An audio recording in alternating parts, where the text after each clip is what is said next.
The word judge denotes not only every person who is officially designated as a judge. तो जरा इसको सीधा करके समझ लेना कि सेक्शन 19 के अंदर जज की डेफिनेशन दी गई है, और जज उसको कहा जाता है जो ऑफिशियली डिजिग्नेटेड होते हैं, उनको हम जज कहते हैं। एक तो ये हो गए, पहला पर्सन वो जिसको ऑफिशियली डिजिग्नेटेड किया गया है।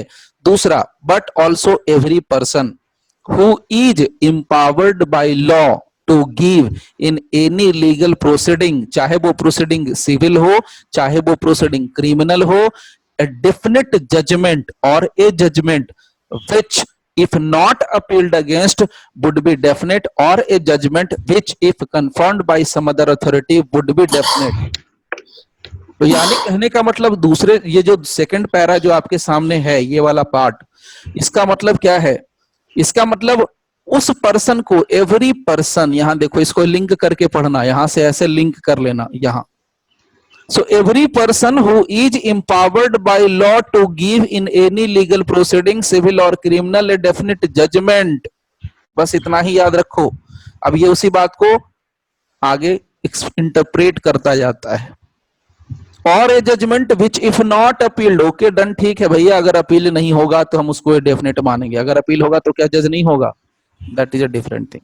तो यहां तक सीधा याद रखो कि हर एक वो पर्सन भी जज होगा जिसको कि लॉ ने एम्पावर कर दिया है किसी भी क्रिमिनल या सिविल प्रोसीडिंग के लिए या लीगल प्रोसीडिंग के लिए डेफिनेट जजमेंट दे, यानी कि जिसको कि जजमेंट करने का पावर है, ही इज ऑल्सो ए जज। तो दो लोग जज हो गए, बाई ऑफिशियल पोस्ट एक पर्सन जज होता है जो जजमेंट देने के लिए एम्पावर्ड है, वो भी जज होता है। और who is one of a body of person, which body of persons is empowered by law to give such a judgment। ये तीसरा है, 1 2 और 3, ये तीन लोग हैं जिनको हम जज बोल सकते हैं।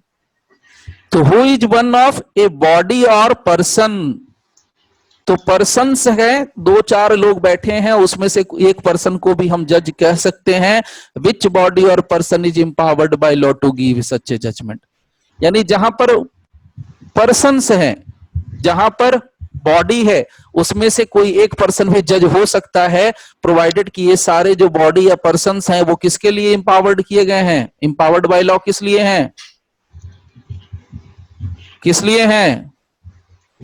जजमेंट के लिए। जजमेंट के लिए। तो कुल मिला के नट सेल में बात क्या निकल के आई? जैसे हम बोलते हैं ना कि division bench, single bench, full bench. तो फुल बेंच में क्या होता है? मिनिमम 3 होते हैं, तो हमने कह दिया फुल बेंच है। तो 3 में से तीनों क्या है? इंडिविजुअली अगर उनको देखोगे तो दे आर जज। अगर वो सिंगल बैठे हैं तो भी दे आर जज। अगर सिंगल बैठे हैं, उनको जजमेंट करने का पावर है, whether in the civil proceeding और a criminal proceeding, they are जज। तो वो जज ही हैं। तो कुल मिला के कहानी क्या निकल के आई? हम जज किसको बोल सकते हैं? और जज की डेफिनेशन कहां दी गई है? वेयर द डेफिनेशन जज, सेक्शन 19 आईपीसी। और इसमें क्या बोला गया है? किसको हम जज बोलेंगे? पहला वो जिसको हम ऑफिशियली डेजिग्नेटेड मानते हैं, जो आप लोग बनते हैं ऑफिशियली डेजिग्नेटेड। दूसरा कौन? एम्पावर्ड, इस बात के लिए बाय लॉ टू गिव, क्या हो जाएगा? जजमेंट।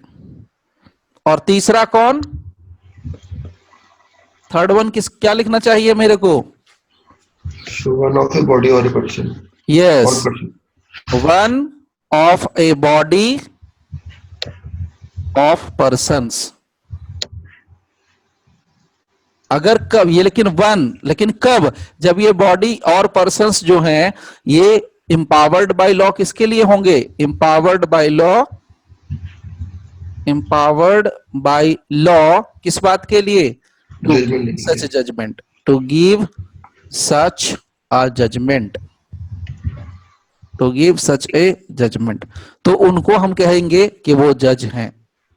अभी एग्जाम में क्या होता है वो मैं आपको जरा यहां शेयर करता हूं। देखो एग्जाम में क्या करते हैं, ये जो इलस्ट्रेशन है ना, इसको कॉपी पेस्ट मार देते हैं, ध्यान देना। अब ये तो बहुत ध्यान से देख लेना। ए collector exercising jurisdiction in A suit under act 10 of 1859, ये अब नहीं पूछते हैं, नॉर्मली ये बंद हो गया पूछना। A magistrate exercising jurisdiction in respect of a charge on which he has power to sentence to fine और इम्प्रिजनमेंट विथ और विदाउट अपीयर इज ए जज, ये पूछते हैं। तो ये क्या करेंगे, सीधा इसको पूरा कॉपी पेस्ट मार देंगे और लास्ट में लिख देंगे, यहां जो कॉमा के बाद इज ए जज लिखा है लिख देंगे इज ए जज, इज नॉट ए जज, मे बी ए जज, depends on the situation. 4 option कुछ भी बना देंगे, उसमें से एक ऑप्शन आपका होगा। So what is this illustration, illustration के हिसाब से ये क्या होता है, इसका मतलब क्या है, what is the meaning of this B. जज वो पर्सन है जो किसी भी चार्ज के मामले में, चार्ज का मतलब होता है आरोप, यानी आरोप से रिलेटेड मामलों में जिसके लिए क्या हो सकता है, फाइन बोले तो जुर्माना, या इम्प्रिजनमेंट बोले तो कारावास, यानी वैसा पर्सन जो कि, या वैसा मजिस्ट्रेट जिसको की पावर है जुर्माना लगाने का या कारावास यानी कि इम्प्रिजनमेंट करने का, चाहे उसका अपील होता हो चाहे उसका अपील ना होता हो। यहां पर देखिए थोड़ा सा और ध्यान देना, विथ और विदाउट अपील होगा, ये अपीयर नहीं होगा, अपील होगा। सो विथ और विदाउट अपील इज ए जज, तो वो पर्सन को हम क्या बोल सकते हैं, जज। ओके, अब ये नहीं पूछा जाता है नॉर्मली, थर्ड वाला डी पूछा जाता है, बी और D. So a magistrate exercising jurisdiction in respect of a charge, यहां भी रिस्पेक्ट ऑफ ए चार्ज, यहां भी respect of a charge, on which he has power only to commit for trial, क्या होगा याद रखना, ये जज होगा कि नहीं होगा, नॉट ए जज। इसका मतलब समझ गए होंगे जो लोग सीआरपीसी पढ़ रहे होंगे ध्यान से। इसको जज नहीं बोलेंगे, याद रखना ये जज नहीं होता है।